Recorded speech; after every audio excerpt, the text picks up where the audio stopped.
Hi friends, అందరికీ నమస్తే. ఒక రియల్ ఇన్సిడెంట్ కోసం మీకు చెప్పాలని వీడియో చేస్తున్నాను.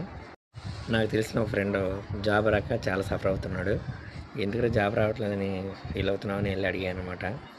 అయితే వాడు చెప్పింది ఏంటంటే జాబ్ కంటే వాళ్ళ నాన్నగారు ఆరోగ్యం బాగోట్లేనందుకు ఎక్కువైతే బాగా సఫర్ అయితే అయ్యాడు.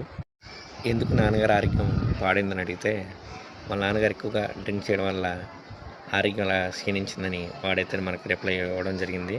దానివలన ఎక్కువ స్టడీ మీద కాన్సన్ట్రేషన్ చేయడం మనోడికి చాలా కష్టమైంది. సో ఈ విషయం చెప్పాలని వాళ్ళ నాన్నగారి దగ్గరికి నేను పర్సనల్గా అయితే కలిశాను.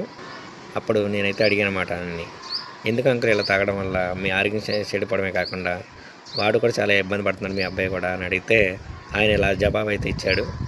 అప్పుడు వాళ్ళ నాన్నగారు అయితే ఇలా సమాధానం అయితే మనకి ఇచ్చారు. తోటి ఫ్రెండ్స్ అందరూ కూడా మంచిగా సెటిల్ అయ్యి జాబులు చేస్తూ హ్యాపీగా అయితే ఉన్నారు. వీడు మాత్రం ఎప్పుడు అలా చదువుతూనే ఉంటున్నాడు. అలానే జాబ్ అనేది కూడా రావడం మానేసింది. దానివల్ల నాకు ఇంకా కొంచెం బాధ కలిగి ఎక్కువగా తాగుతున్నాను అనమాట. అదే చెప్పాడు మనకి. అయితే దీనికైతే నేను సమాధానంగా ఆయనకి ఏం చెప్పానంటే, మీ అబ్బాయి కాన్సన్ట్రేషన్ అయితే చేయలేకపోతున్నాడు. కేవలం మీరు మద్యం ఎక్కువ సేవించడం వల్ల తనైతే స్టడీ మీద ఎక్కువ కాన్సన్ట్రేషన్ చేయలేక జాబ్ అనేది సంపాదించలేకపోతున్నాడు అని. మీరు మద్యం అయితే మానేయండి, వాడు మీకు సక్సెస్ అయితే ఇస్తాడని ఆయనకైతే నేను హామీ ఇచ్చి అక్కడి నుంచి అయితే వెళ్ళిపోయాను. దీన్ని బట్టి నేనేం చెప్పాలనుకున్నానంటే, దయచేసి డ్రింకింగ్ అనేది స్టాప్ చేయండి.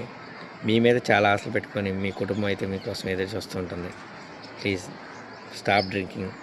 Thank you.